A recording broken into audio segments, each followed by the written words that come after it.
Hello, everyone, and welcome back to the Academy Show on the Blood Red channel, courtesy of the Liverpool Echo. With myself, Patrick Smith.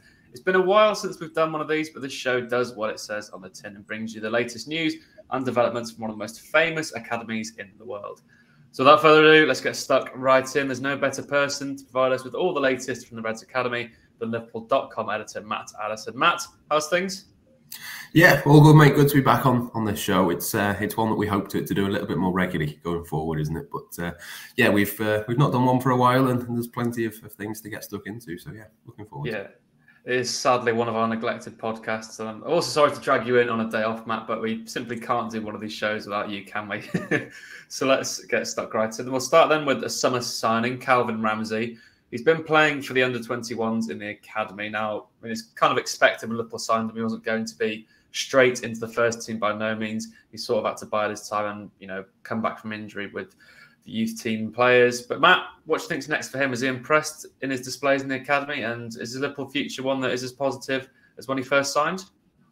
Yeah, it's a really interesting one. And I think that the reason I suggested we put this on the agenda really is because I'm not quite sure why, but I've had more questions about Calvin Ramsey over the last few weeks than anybody else. Anyone who ever contacts me or speaks about Liverpool, there seems to be some sort of fascination with what's happening with him. And I kind of get it to a certain extent. I think when he came in, there was a lot of a fanfare, and I think there's, a kind of an expectation really that was almost slightly unfair on him. I think we kind of painted him as a kind of Trent Alexander-Arnold understudy in terms of, not just his position in the squad, but also the way that he plays. But it's not been the easiest start, but it's equally not been a massive surprise to me. I think it was always going to take a little bit of time. As you say, he's played a couple of games for the 21s recently. He got the red card against Tottenham, which I thought was possibly a little bit unlucky. I think it was one of those where it was just a little touch on the defender's heels as he was running through on goal. He was just outside the penalty area. So after the referee had given a free kick, he had to give him a straight red card. And that kind of changed that game. And he's only played one game for the 21s since. That was against Palace last weekend. Didn't see that one actually, but played the full 90 minutes, which is good just to get the minutes into his legs. But I just think he's a really interesting player. I think he's still very, very highly rated. I know there's been a few links with possibly going out on loan, maybe to the Championship and things like that.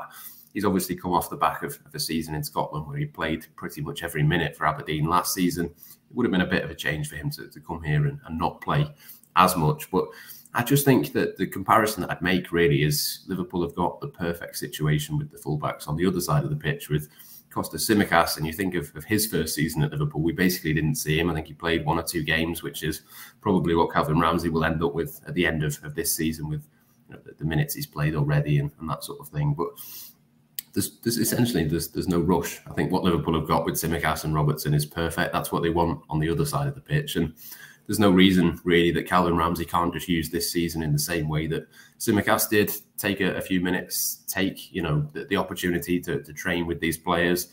He's had a couple of injury problems as well to throw into that, but it can just be a settling in season. Possibly next season he kicks on.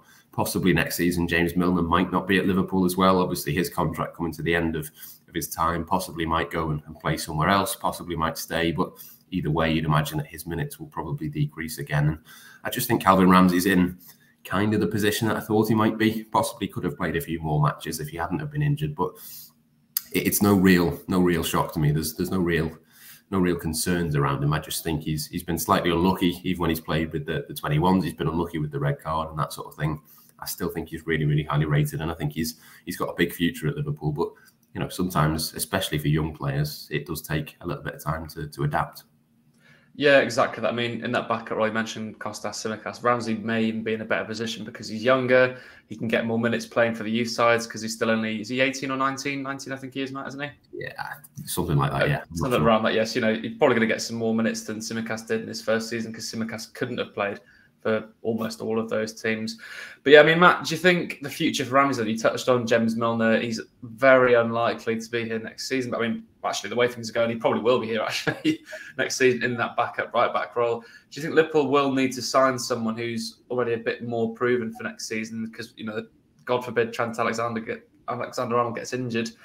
Calvin Ramsey might not be ready yet. I mean, what have you seen from the academy? Do you think you would throw him into that backup role next season firmly, or would you maybe look to recruit someone else?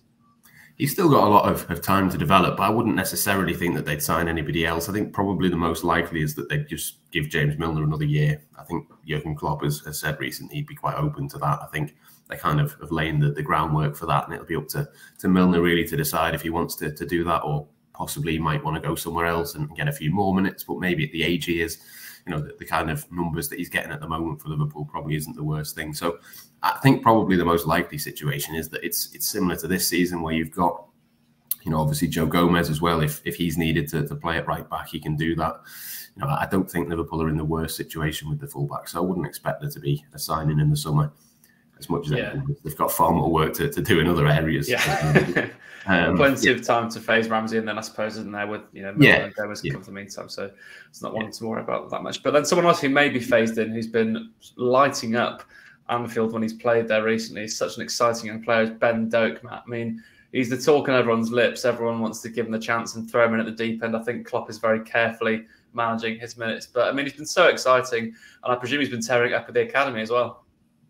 Yeah, I think that's arguably the most impressive thing about him, really, is that when you see him for the first team, he's exactly the same player as what you see at the academy level. And sometimes, you do see players, even between the 18s and the 21s, sometimes they struggle with that step up. They maybe have to change their game because they can't do the same things that they were doing at the lower age group. But with him, it's very much the same. He just gets the ball and he runs at you. And I think he's got that kind of dribbling ability that I've not really seen too many times, where he's stronger with one foot but tends to dribble with the other foot, so then that he can change direction and he's onto his strong foot, if that makes sense. He's a really, really special talent, and I think we're going to see a lot more of him over the next few months, possibly.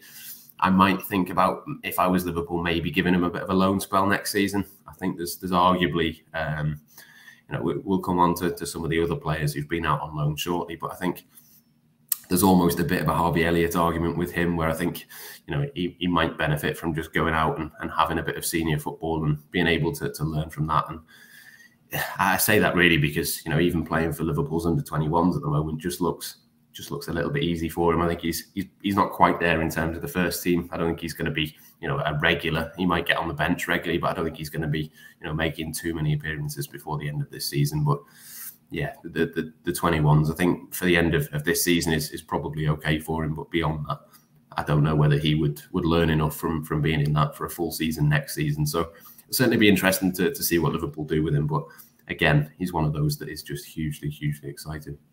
Well, yeah, you sort of touched on my next question there, because I was going to make the Harvey Elliott reference. I mean, do you think Ben Doak might even be ready now for a sort of last-minute January loan move, because he needs those minutes, and to use the cliche, probably needs to toughen up a bit, get a bit more physical? And do you think 6 months maybe in the Championship could do him a world of good, or would you keep him, sort of training with the first team of Liverpool, playing the odd game here or there?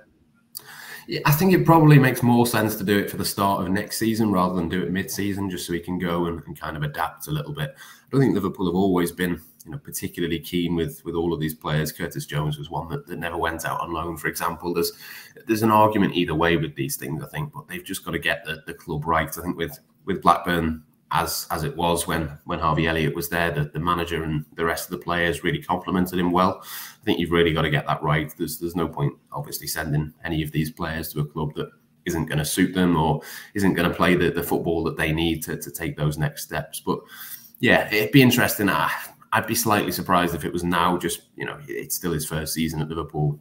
I don't think it'd be the worst thing for him to just stick with the 21s for the rest of this campaign and possibly reassess it in the summer. But yeah, you just never know with these players. Sometimes, they take 6 months and suddenly transform and take the next step. And maybe by the summer we're talking about him being, a regular for Liverpool off the bench next season. It just depends a little bit on his development between now and then. You don't want to get too carried away too early. But yeah, for me at this moment in time, I'd probably keep him until the summer, then possibly think about a top-end Championship loan. Yeah, I mean, you never know. He's definitely got the skill set to be at Liverpool for the long term. I mean, there's absolutely no doubting that. Of course, he's only 17 years old as well. Absolutely mad how good he is. Remember that little cameo against Wolves when Liverpool sort of needed to shield the ball as such for the last 10 minutes? He had some brilliant little dribbles and seems to beat players like, there's nobody there.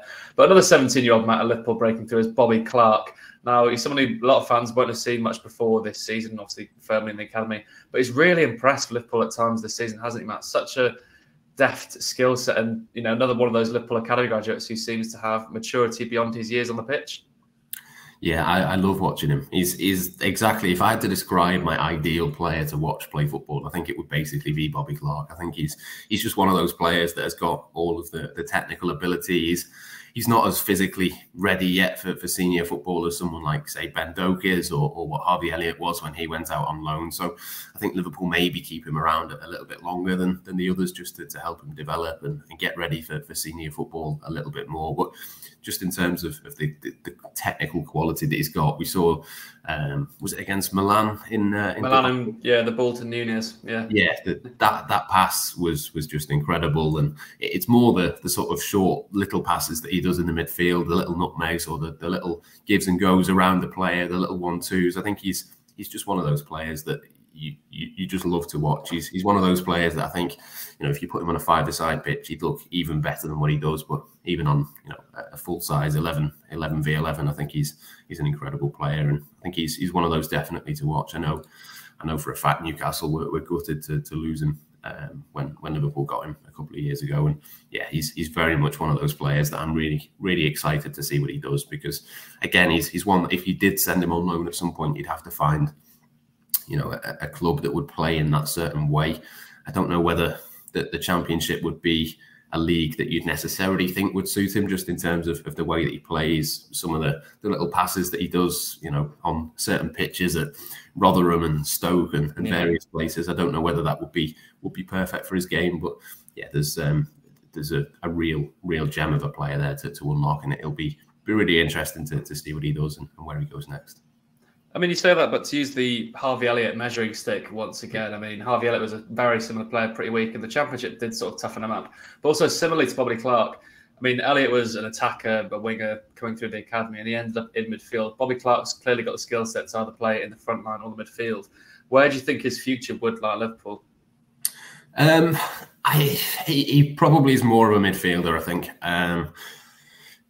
Probably a little bit like Harvey Elliott, although I am starting to come around to the idea that Elliott might have to play in the front three moving forwards. I think there's just a little bit of a lack of pace maybe to play out wide. You think of someone like a Cade Gordon or Ben Doak, for example, you can really see them being typical Liverpool forwards. And when you think of Sadio Mane and Mohamed Salah and players like that who are very, very quick, very direct, very good dribblers, I think Bobby Clark is more of a passer, or he'll do a little trick to beat someone and then play a ball through. I think he's probably a little bit better deeper in the pitch, probably as one of those number 8s as Liverpool would play with the 4-3-3. But he can play off the left as well, and he's almost one of those kind of Ben Woodburn type players where you think he could play off the left if you wanted him to, but maybe better in the midfield. But ultimately, it'll depend, I think, on where the opportunities come. And I suppose you'd say at the moment Liverpool probably quite well stacked on the left hand side of that front three. Maybe the midfield could be something that's more interesting. But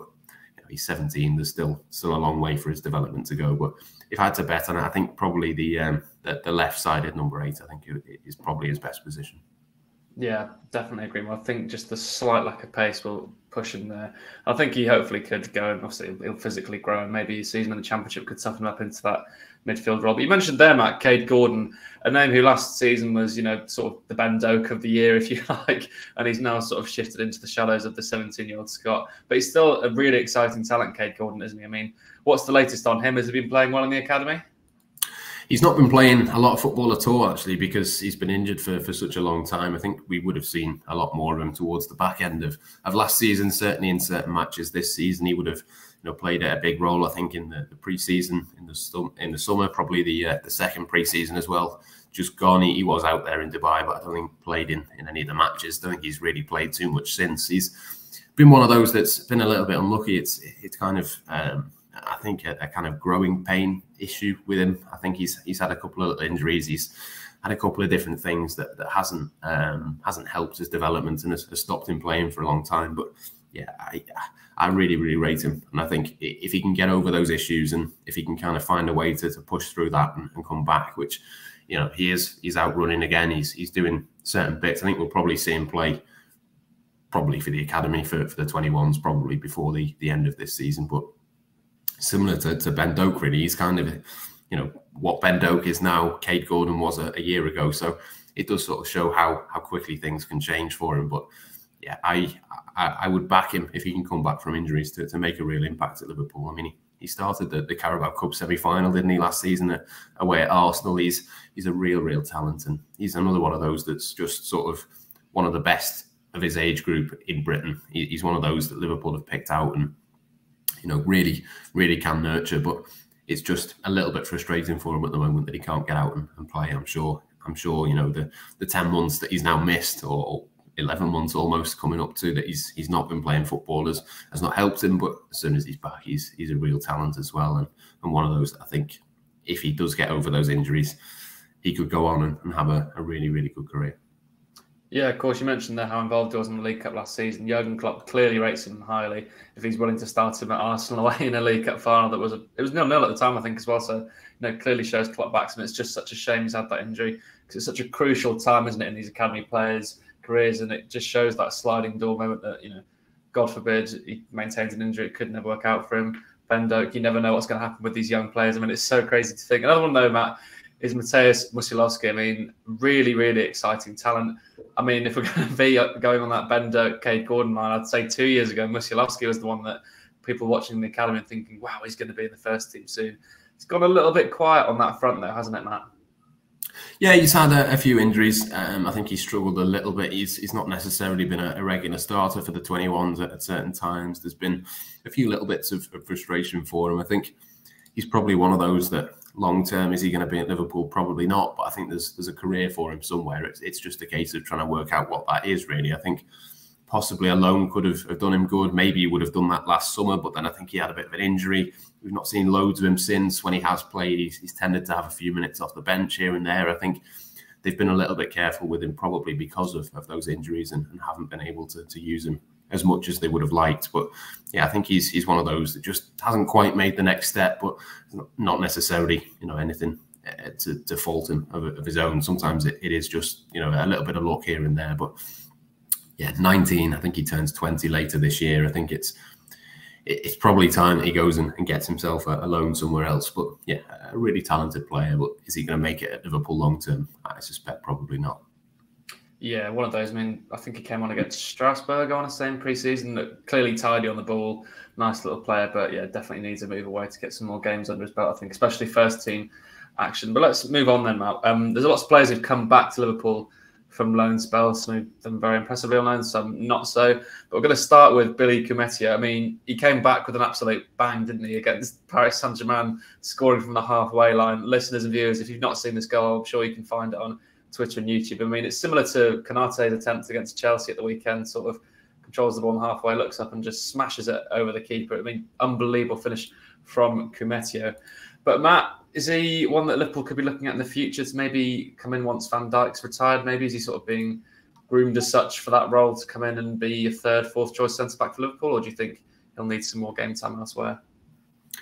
I think it's going to be interesting to see what they do next with him. I'm not 100% sure on the reasons, if I'm being honest, of him coming back. I think he was in Austria, wasn't he, for the start of this season? But I don't think it quite worked out for him. I think he's one of those players that we've seen a few times at senior level for Liverpool, but he's never quite convinced. I think he played, was it Leicester in the League Cup? He had a half a game last season and then came off at half time. I think he probably needs one of these loan spells to go really well for him. I don't know where the next step up would be, but I don't think he's never quite gone out somewhere and done well enough anywhere, let alone at a high enough level to make me think that he could possibly make it for Liverpool at some point in the future. So yeah, it'd be interesting to see what happens with him. I don't know whether he might possibly go out on loan again for the second half of this season, but you know, obviously at a different club. But I don't know, he's got talent. He's clearly a decent footballer, but is he at Liverpool's level?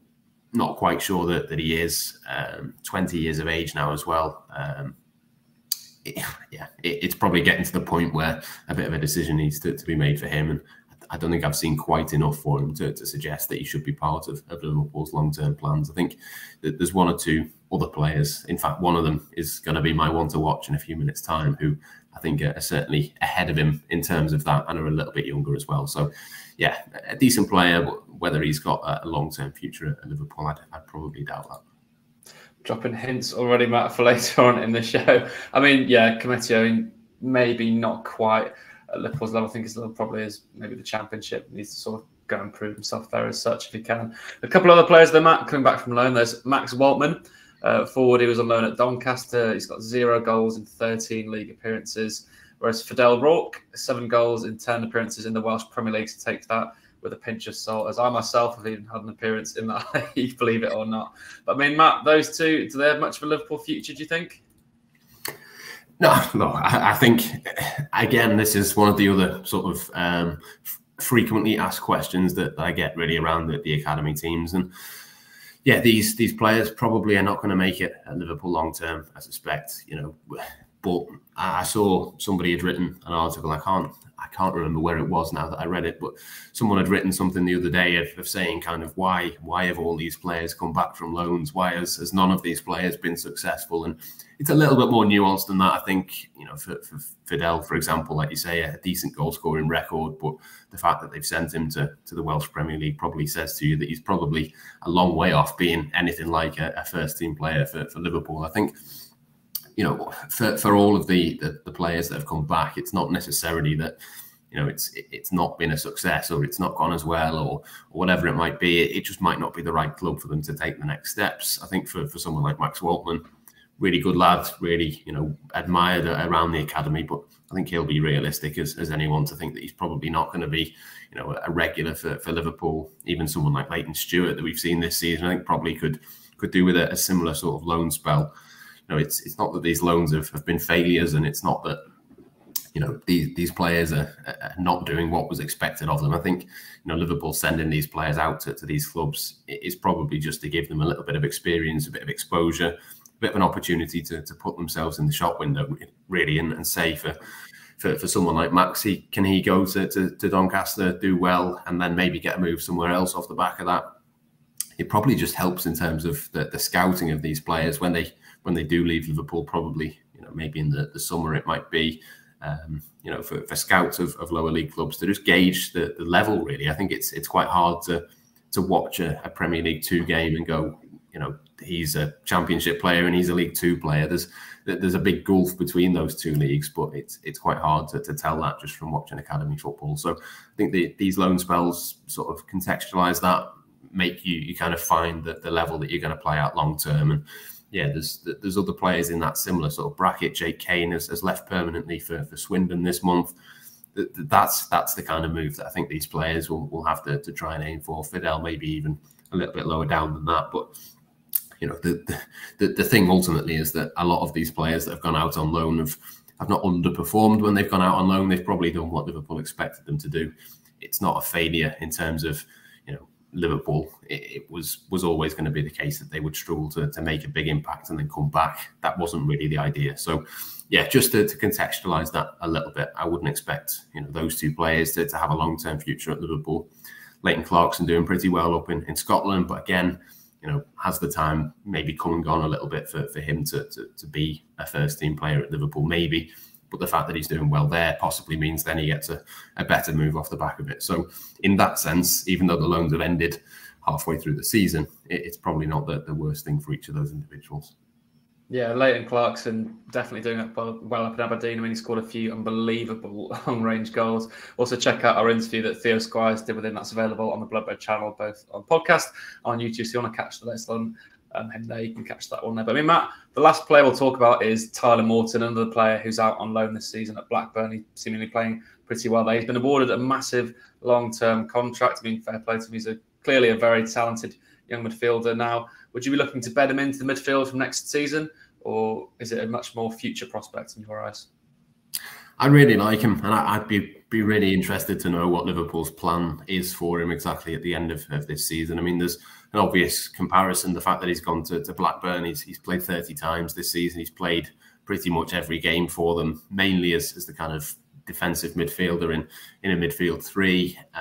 There's the obvious comparison to Harvey Elliott, and I don't think he's not going to come back with the same kind of fanfare that Elliott had. He's not going to be doing laps of Ewood Park to kind of take the celebrations from a brilliant season. But he is doing really, really well, and I think we saw him even last season for Liverpool. I mean, he played against Tottenham, he played in the Champions League.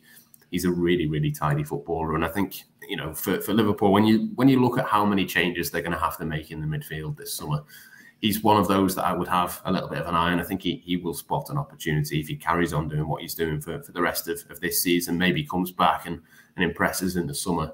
I don't see a reason really why he couldn't be a squad player next season. I'm not going to, you know, say he's going to come back and be in the team week in, week out, and he's the solution to all of Liverpool's ills. Of course he isn't. He's a really talented player, and he's still got a lot of work to do in his career. But I think between him and Stefan Bajcetic as well, I think, you know, the two of those players reasonably similar. I think in terms of the way that they play, they're kind of, you know, number sixes, but, you know, can tackle and be combative, but they're a little bit more kind of, you know, technically gifted and good passers of the ball as well. I think, you know, for the two of them, yeah, maybe one of them makes it at Liverpool long term and one of them doesn't. I don't know which way round that might be. Be interesting to see what happens with Stefan next season. You know, is it a case that he sticks in, or does he maybe get a loan deal for himself? I don't know. It's going to be interesting, but I think, you know, between the two of them, Liverpool have got two really, really good solutions there. And, you know, that's not to say that you don't need to sign Jude Bellingham, or you don't need to go and get Matheus Nunes or one or two others, but I do think that they will form a part of the solution for next season. And I think pre-season will be really interesting for both of them because, like I say, there's going to be so many changes. There is a real glaring opportunity there. If they can take that, they can make themselves a part of the squad for next season. Yeah, I mean, of course, you mentioned there Stefan Bajcetic, someone who sort of slipped my mind for this podcast as such. The, you know, rise he's had this season, catapulting himself into what I believe is a first-team Liverpool player. I mean, I think he'll definitely be there next season. I think Morton may be pushing for that role as well in the six, but who knows, Matt. But anyway, let's move on to the last question of the Academy show. We always like to end with a one to watch from the Academy. Now, I know, Matt, you like to make this someone a bit roll rogue, maybe not a name that people are familiar with. So who's your selection today? So I kind of, because we've not done one of these for a while, I haven't obviously got loads of people that I've already covered. So this is probably not a name that is a complete shock to everyone, but I've kind of based it on the fact that we've talked about Stefan Bajcetic. He was one that we thought was going to kick on this season. Ben Doak we've talked about, and kind of the third one of the trio really that I thought was going to be, you know, the most likely to make it at Liverpool long term is Luke Chambers, who can play at centre back, can play at left back. Obviously, left back, as we talked about before, is a little bit stacked at Liverpool at the moment. He's probably going to struggle to get in and get many minutes there. But centre back, certainly left-sided centre back, I think there's a bit of an opportunity for him. And I'm pretty sure he went on the summer pre-season tour, played, you know, a decent amount of minutes for his level at England. Really, really highly rated, and sort of I'd throw maybe Bobby Clark into that similar sort of bracket really of being, you know, one of the highly rated players in his position. I think, you know, between him, Clark, Ben Doak, Stefan Bajcetic, those are the ones really to watch heading into the summer. So I think it'd be really interesting to see what happens for the rest of this season with him. It's a little bit harder, I think, for defenders to come into the team and play regularly for Liverpool. We mentioned Billy Koumetio before, playing Leicester last season and got took off at half-time. It can be, you know, a bit of a brutal introduction to senior football. So maybe he needs a bit of a loan spell somewhere else. But I think he's a real talent. And I think out of all the defenders really at Liverpool, he's the one to watch, as it were, to see what he does for the rest of this season. And I think, again, I'd probably have my eye on the pre-season for him because, you know, as much as we talk about the Liverpool midfield, it's not going to be that long into the future that they're going to have to think about the centre-back positions as well. You think of, you know, Van Dijk, the age that he is and has picked up a couple of injuries. Matip's contract, I think, is 2024. They are going to have to think a little bit around what they're going to do at that point. But, yeah, Luke Chambers is certainly one that I've got my eye on at the moment. Yeah, definitely an exciting player. I mean, the thing with defenders as well, it is difficult, as you said, coming into the first team. But I think defenders are also awarded sort of more time to bed into a team as such, whereas attackers sort of need to prove themselves by maybe, you know, 19, 20. I think defenders slightly get a bit more leeway on that one, which hopefully they give to Luke Chambers because, as you say, Matt, there, he looks like a very exciting prospect. Anyway, we will leave it there, though, for today's Academy show. It's brilliant to have this podcast back. We'll definitely give it a revival as such and make sure we do at least one of these monthly for you guys to keep you all in the loop with everything going on at the Liverpool Academy. It's a really exciting crop of players coming through, so hopefully some of them can kick on into the first team. But for now, we'll leave it there. I've been Patrick Smith, and I've been joined by Matt Addison. Thank you so much for joining us on the Academy show, and we'll catch you next time.